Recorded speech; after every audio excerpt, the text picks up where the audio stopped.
Subscribe करिए हमारे channel target UP TET CTET को और बेल आइकन को दबाइए।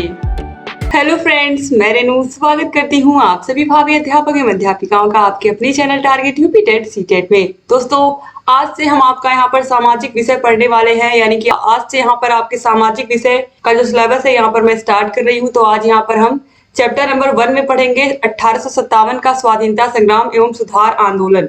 तो दोस्तों, आप सभी लोगों को पता है और आप लोगों ने बचपन में तो ये लाइनें सुनी ही होंगी। चमक उठी संसद दामन में, वह तलवार पुरानी थी, खूब लड़ी मर्दानी, वह तो झांसी वाली रानी थी। बस यही सारी चीजें आपको याद रखनी है।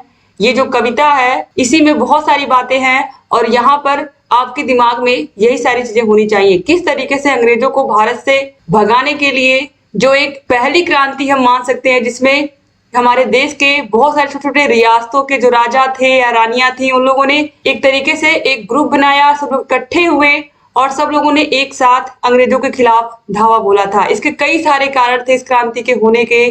कहीं किसी के पास संतान नहीं थी तो वहां पर वो अंग्रेज क्या करते थे, वहां पर उनका जो पूरा शासन था, प्रशासन था, उनके राज्य को हड़पने की कोशिश करते थे। और किसी किसी का कोई अन्य रीजन था। तो इन सारी चीजों के बारे में इस पूरे के पूरे ये जो पूरा चैप्टर है इसमें हम पढ़ेंगे। तो सबसे पहले यहाँ पर हम देखेंगे किस तरीके से जो पहला संगठित प्रयास था अंग्रेजों को भगाने का वो कितना सफल होता है। और आप सभी लोगों को ये चीज तो पता ही है कि हमारे देश से अंग्रेज कब भागे थे।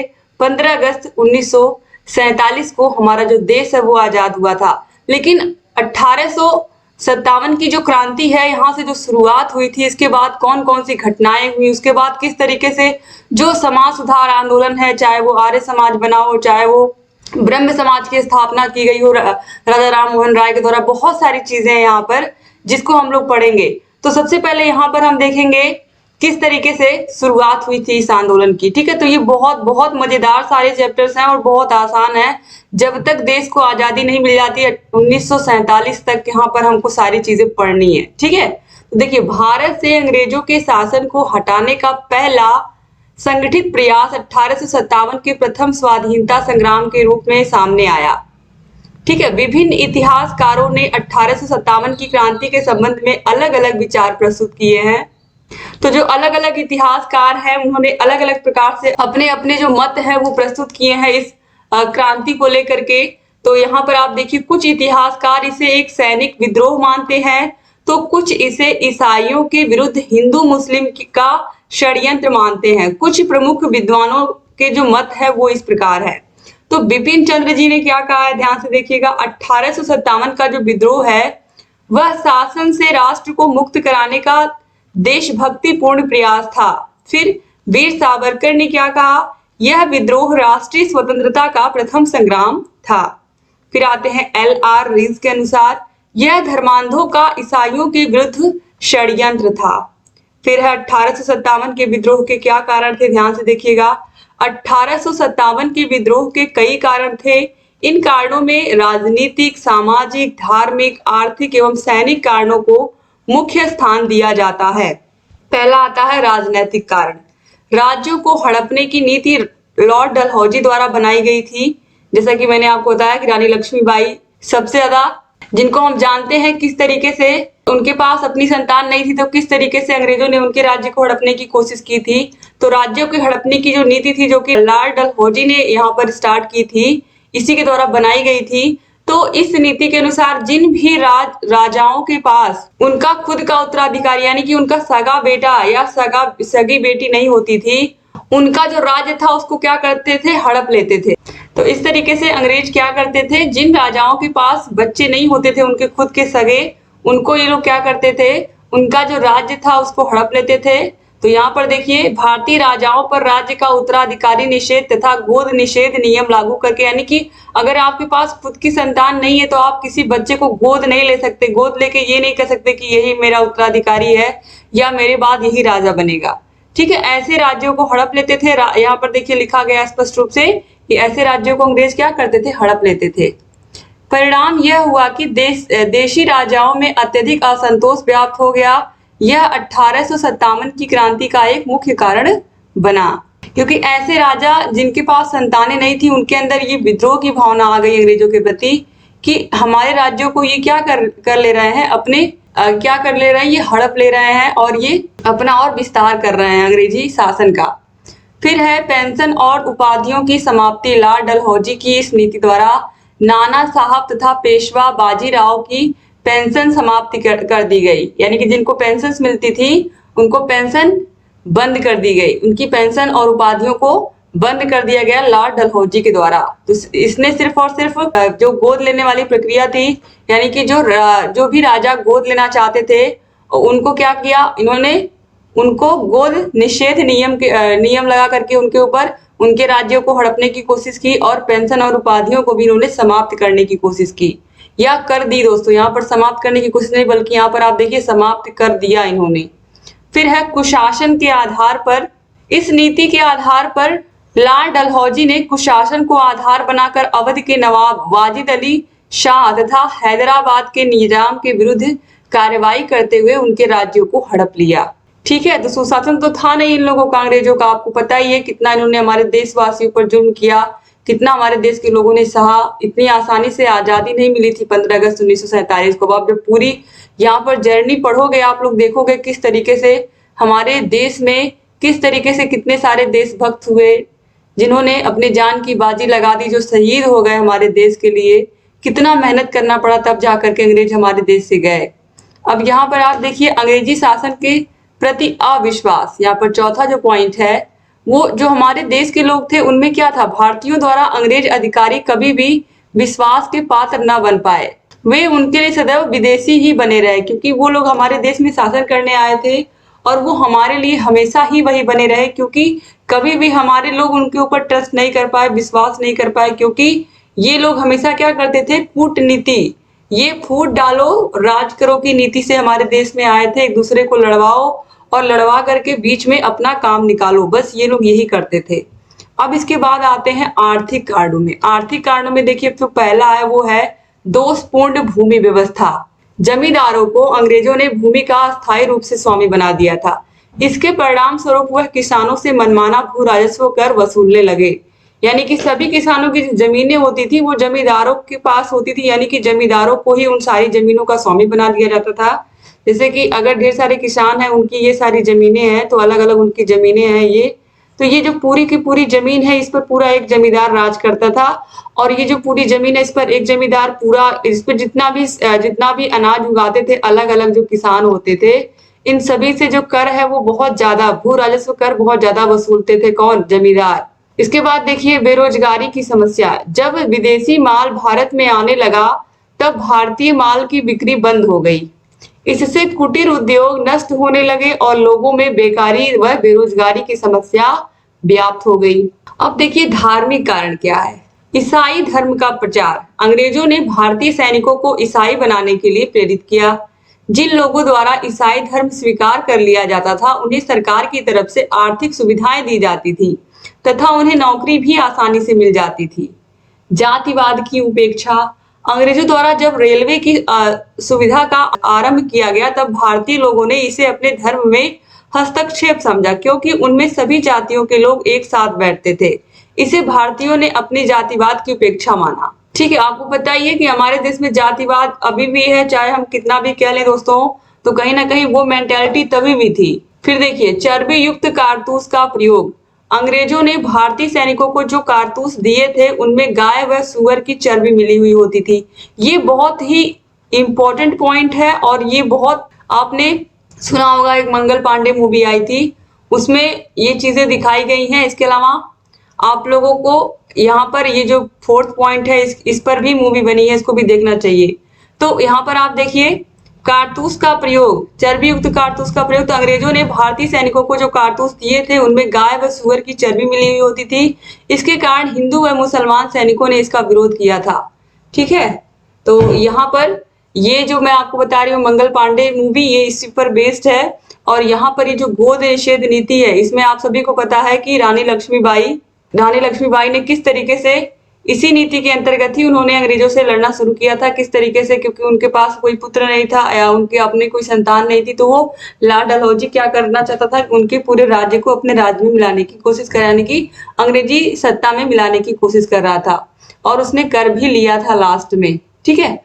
तो यहाँ पर ये जो मूवी बनी है वो है मणिकर्णिका, आप लोगों को पता ही होगा, तो उसको भी आप लोग देख सकते हो। ठीक है, उससे इन सब चीजों से आपको बहुत सारी चीजें सीखने को मिलती हैं। सिर्फ और सिर्फ यहाँ पर देखिए लगान के बारे में, करों के बारे में, उसमें बहुत सारी चीजें आपको विजुअली देखने को मिलती हैं, तो आपको कुछ रटने की जरूरत नहीं पड़ती है बहुत सारी चीजें, क्योंकि उसी समय का इतिहास दिखाया जाता है उसमें।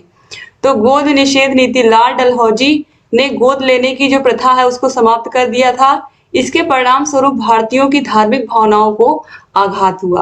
अब सामाजिक कारण क्या थे और सैन्य कारण क्या थे, इसके बारे में भी हम लोग जान लेते हैं। जो सामाजिक कारण थे, देखिए भारतीयों के साथ अपमानजनक व्यवहार, तो भारतीयों को अंग्रेज हमेशा हीन भावना से देखते थे। उन्हें जब भी अवसर प्राप्त होता था वह भारतीयों के लिए अपमानजनक शब्दों का प्रयोग करते थे। ठीक है, तो भारतीयों को क्या, भारत में ही आकर के भारतीयों को ही नीच समझते थे। ठीक है, क्योंकि हमारा जो देश है वो क्या कहता है, हमारे घर में कोई भी मेहमान आता है तो क्या हम उसके लिए कहते हैं अतिथि देवो भव। ठीक है, आप आए हो तो आप ईश्वर के समान हो, आपकी सेवा करना हमारा धर्म है, आपको सारी सुख सुविधाएं देना जब तक आप हो हमारे परिवार में, हमारे घर में। ठीक है, लेकिन धीरे धीरे ये जब भारत में आए तो किस तरीके से इन्होंने, जो मैंने कहा कि फूट डालो राज करो की नीति से आए, और धीरे धीरे इन्होंने पूरे के पूरे देश पर अपने क्या किया, कब्जा कर लिया। ठीक है, और ये भारतीयों को ही नीचा दिखाया, यानी कि हमारे ही घर में आकर के, हमारे घर में रह करके, हमारी प्रॉपर्टी छीन के हमारे ही घर पर राज कर रहे हैं और हमें ही नीचा दिखा रहे हैं। कुछ यही स्थिति थी भारतीयों की अंग्रेजों ने जो कि करी थी।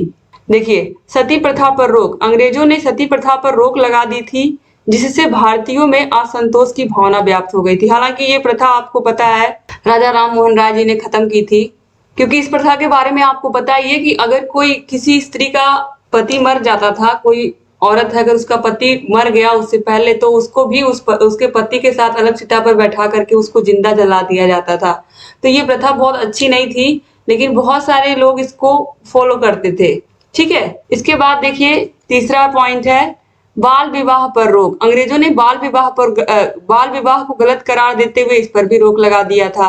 इससे भारतीय लोग असंतुष्ट हो गए थे। बाल विवाह आप सभी को पता है, अभी जैसे जो एज होती है वो अलग अलग अभी तो कर दी गई है, ताकि जो छोटे उम्र के, जैसे कि कभी कभी क्या होता था कि 12 साल 13 साल के बच्चों की भी शादियां कर दी जाती थी। तो अब अगर इस तरीके से कहीं शादी हो रही है तो निश्चित रूप से वो अपराध माना जाएगा, बाल अपराध माना जाएगा, और हो सकता है परिवार को जेल भी जाना पड़े। ठीक है, तो इस तरीके से यहाँ पर इससे भी बहुत सारे लोगों में असंतोष व्याप्त था अंग्रेजों के खिलाफ। फिर अब देखिए सैन्य कारण क्या थे। तो भारतीय सैनिक, भारत में कुल ब्रिटिश सैनिकों के 7/8 थे। ये सैनिक भारतीय समाज का एक अभिन्न अंग थे। ब्रिटिश दमनकारी नीतियों का दुष्परिणाम उन पर भी पड़ा।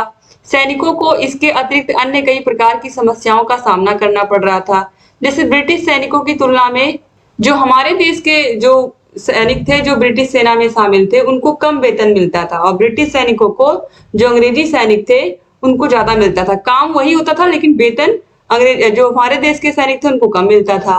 भत्ता तथा प्रोन्नति के भी सभी अवसर उनके लिए बंद थे, यानी कि भारतीयों की एक तरीके से यहाँ पर भी उपेक्षा ही हो रही थी। सभी उच्च पद ब्रिटिशों के लिए आरक्षित थे, यानी कि जो उच्च पद थे सेना में वो सभी पर केवल अंग्रेज ही उस पर बैठ सकते थे। ठीक है, उच्च पदों पर, बाकी भारतीयों को वहां पर जाने के लिए कोई जगह ही नहीं थी। फिर देखिए, हिंदू सैनिक समुद्री यात्रा का विरोध करते थे, क्योंकि उनकी मान्यता के अनुसार समुद्र यात्रा से उनके धर्म द्वारा उन्हें बहिष्कृत कर दिया जाता था। ठीक है, अब यहाँ पर तात्कालिक कारण क्या था। अब उस समय जो तात्कालिक कारण था 1857 की क्रांति के शुरू होने का, वो यहाँ पर है। ठीक है, इसको पूरा ध्यान से आप देखिएगा, यही से स्टार्ट ही हुई थी क्रांति। तो देखिए, ब्रिटिश शासन के विरुद्ध असंतोष लंबे समय से भारतीयों के बीच बढ़ रहा था, यानी कि भारतीय सहते जा रहे थे। उनके अंदर बहुत ज्यादा असंतोष आ गया था कि अब तो विद्रोह करना ही है। तो विद्रोह के लिए केवल एक चिंगारी की ही आवश्यकता थी। यह चिंगारी नई राइफल्स के कारतूस के रूप में सामने आई। कारतूस को राइफल में लोड किए जाने से पूर्व कारतूस पर से कवर को मुख से काट कर हटाना पड़ता था। कारतूस में गाय और सुअर की चर्बी का प्रयोग किया जाता था। इन कारतूसों के प्रयोग को 34वीं रेजिमेंट बैरकपुर के सैनिक मंगल पांडे ने इनकार कर दिया था कि वो इसको अपने मुंह से काट कर नहीं हटाएंगे, क्योंकि इसमें गाय और सुअर की चर्बी मिली होती है। ठीक है, तो इसी वजह से यहाँ पर आप देखिए मंगल पांडे ने मना कर दिया था। इसी पर मैं कह रही थी आपको, मंगल पांडे नाम की मूवी बनी है। तो इसे अनुशासनहीनता मानकर मंगल पांडे को 8 अप्रैल 1857 को फांसी पर लटका दिया गया था। इस तरह से विद्रोह अलग अलग स्थानों पर बढ़ता गया, जो कि आगे चलकर क्रांति का रूप ले लेता है। तो 1857 की क्रांति मंगल पांडे ने ही शुरू किया था, याद रखिएगा। तो इस तरीके से यहाँ पर आपने लगभग सारे कारणों को देख लिया दोस्तों। अब जो अगली वीडियो है उसमें हम देखेंगे कि जो 1857 की क्रांति थी उसमें कौन कौन सी घटनाएं कहाँ कहाँ पर हुई थी, क्योंकि इससे भी आपके एग्जाम में प्रश्न आते हैं। तो आज आप लोगों ने देख लिया क्रांति के बारे में और इसके क्या क्या आखिर में कारण क्या थे इस क्रांति के होने के, चाहे वो सामाजिक कारण हो, चाहे राजनीतिक कारण हो, ये सारे सैनिक कारण, ये सारी चीजें आपने देखी। तात्कालिक कारण भी आप लोगों ने देखा। तो उम्मीद करती हूँ कि जो पहली क्लास थी आपको बहुत मजा आया होगा इसको पढ़ करके। अगर अच्छा लगा तो कमेंट जरूर करिएगा, और अगर चैनल को सब्सक्राइब नहीं किया है तो प्लीज तुरंत सब्सक्राइब भी कर दीजिए दोस्तों, क्योंकि आपको पता है target UP TET CTET channel आपके लिए हर दिन वीडियोस लेकर के आता है और आगे भी आता रहेगा। और वीडियो को शेयर जरूर कर दीजिएगा अपने कॉलेज फ्रेंड्स को, ताकि सभी को पता चल जाए कि जो सामाजिक अध्ययन विषय है उसकी क्लासेस स्टार्ट हो चुकी हैं सामाजिक विषय की, और सारे विषय ऑलरेडी मैं पहले ही पढ़ा चुकी हूँ। तो सारे विषयों की वीडियोस आपको मिल जाएंगी डिस्क्रिप्शन बॉक्स, कमेंट बॉक्स में। मास्टर क्लास की वीडियोस भी मिल जाएंगी आपको। तो सारे वीडियोस को देखते रहिए, और जहां कहीं कोई भी डाउट है हमसे पूछते रहिए। थैंक यू सो मच दोस्तों वीडियो को पूरा देखने के लिए। डिस्क्रिप्शन बॉक्स, कमेंट बॉक्स में आप सारे विषयों को देख सकते हो, जा करके आपको लिंक मिल जाएगी सारे विषयों की। और अगर आप सारे विषयों के नोट्स और पीडीएफ चाहते हैं, आपको सारे विषयों के नोट्स यानी कि पीडीएफ मिल जाए, हर विषय के चैप्टर वाइज टेस्ट मिल जाए, हर विषय के प्रीवियस ईयर क्वेश्चन पेपर्स मिल जाए, हर विषय के राजा नटवर्मन सीरीज की पूरी पीडीएफ मिल जाए, तो उसके लिए आपको हमारे app target UP TET CTET app को डाउनलोड करना पड़ेगा। ऐप की लिंक डिस्क्रिप्शन बॉक्स और कमेंट बॉक्स में मिल जाएगी। और ये जो नंबर है 7705 95 45 49, इस नंबर पर आप कांटेक्ट करके आप हमारे ऐप से जुड़ जाओगे। अगर कहीं कोई प्रॉब्लम हो रही है तो सिंपली ऐप को डाउनलोड भी कर सकते हो। आपको डिस्क्रिप्शन बॉक्स, कमेंट बॉक्स में ऐप की लिंक मिल जाएगी। और अगर आप चाहते हो मोबाइल पर भी, तो आप टारगेट यूपी टेट सीटेट आप अपने प्ले स्टोर पर ऐसे लिखोगे तो आपको TUC बना हुआ इस तरीके का येलो कलर का लोगो TUC लिखा हुआ मिल जाएगा। आप उस पर क्लिक करके डाउनलोड कर सकते हैं और सारे के सारे वीडियोस को भी देख सकते हैं दोस्तों, एक छोटी सी फीस दे करके। तो आप लोग प्लीज यहाँ पर जरूर ऐप को डाउनलोड कर लीजिए। अभी से अगर आप डाउनलोड करोगे तो सारे विषयों के नोट्स पीडीएफ को अच्छे से आप पढ़ पाओगे। अगर आप चाहोगे तो उसका प्रिंट आउट निकलवा लोगे, आराम से अपना घर पर बैठ करके पढ़ पाओगे। अलग से आपको कुछ करने की जरूरत ही नहीं पड़ेगी। तो thank you so much video को पूरा देखने के लिए। इसी तरीके से सारे विषयों के नोट्स हाथों से लिख करके ही बनाया है, तो मेहनत बहुत की है। तो वो मेहनत जरूर आपके काम आएगी अगर आप ऐप को डाउनलोड करते हो और ऐप से पढ़ते हो। तो एक बार फिर से आप सभी का बहुत बहुत धन्यवाद। चैनल से बने रहिए और सारी वीडियोस को देखते रहिए दोस्तों। जय हिंद।